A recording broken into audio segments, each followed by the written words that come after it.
How do you assess that one? It wasn't our best performance. I mean, we didn't use the ball very well. Geelong pressured better than us. They looked more dangerous when they went forward and transitioned forward better than us and got back to support their defence better than us. So we looked dangerous enough at times, but we just got within 10 points in the last quarter and couldn't continue on. And to Geelong's credit, they were able to kick a couple of easy goals against our defence, which was disappointing.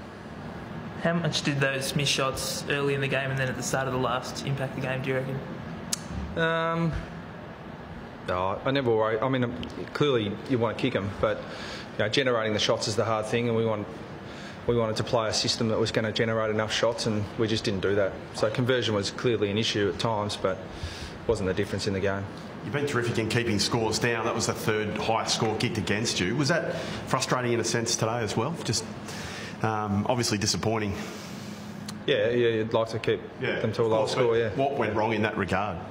They just transitioned better than us from the contest, and they get forward hard. So, it's probably a bit too superficial to say that we fluffed some chances going forward and they got us on turnover, because that can happen, but it happened too often today. Particularly late too as well. Did you get that feeling as well? Yeah, they got the Goldstein goal. Yeah, turned it around really quickly. Yeah, but they got their tails up and got going, and we tied. So we looked tired in the last quarter, I thought, the second half of the last quarter, after really probably dominating the first 5 or so minutes of that last quarter. And they kicked some easy goals, which probably it just appeared like it took the wind out of the players' sails a little bit. Is there any reason you guys tied that you know of at this stage, I suppose? Yeah. What do you mean? Like, any reason they tied? Well, I'm just surprised that why would they be tied? Because it's AFL footy and it's round 12, and they're chasing pretty hard all day, and they got tired. But we're working really hard. The buys comes at a pretty good time for us. But as to why they get tired, no, their VO2 max is okay, and their fitness is okay. But Geelong just worked harder than us today, so we had to chase hard. Yeah. And when you're doing a lot more chasing than controlling the ball going forward, you tend to fatigue a bit quicker. Brad, Jack Ziebell crashed into a LED light today. Obviously, lots of blood, spent 8 minutes off. Yeah. How frustrating is that in this day and age of professional football? Is that? Yeah, well, we'd get fined if we did something incompetent. The AFL won't fine themselves, I'm sure. They certainly won't give us any money back. But it's not good enough. You accept it. When you've got professional athletes out there, that could cost a person.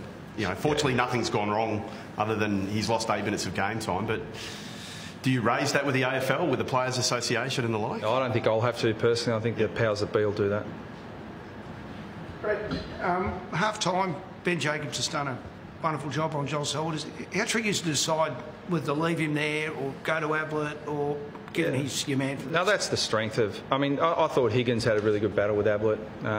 Higgins had 30, kicked 2. So, Ablett was good for them too. So, it was always going to be a tough decision. But I think the strength of Geelong at the moment is right across the board in terms of they're playing really well in defence. Blitzarves did a fantastic job on Brown, but their midfield just goes deeper than the big names. Menegola's an underrated player. Tim Kelly was fantastic today. Mitch Duncan should be spoken about in the same sentence as Ablett, Dangerfield, Selwood. So, we've only got one Ben Jacobs, unfortunately. Do you think this was... You obviously seem to think you were well below your best today.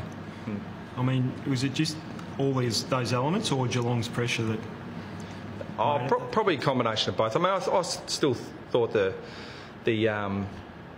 style that we're trying to play was evident throughout the game, and I thought the competitiveness, the ability to win the ball in a contest was there. But I just thought it was...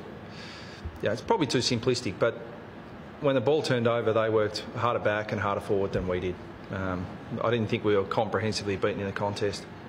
You talked about getting a little tired. What will you do over the break? It's hard with a young group to know whether to give them a spell, or is that what you'll do to get them back? Oh, a bit of both.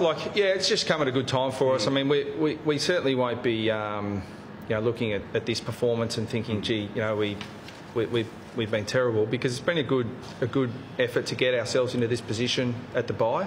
So we'll recover first and then take the lessons out of today and be in a really good position to launch a solid assault on the second half of the year.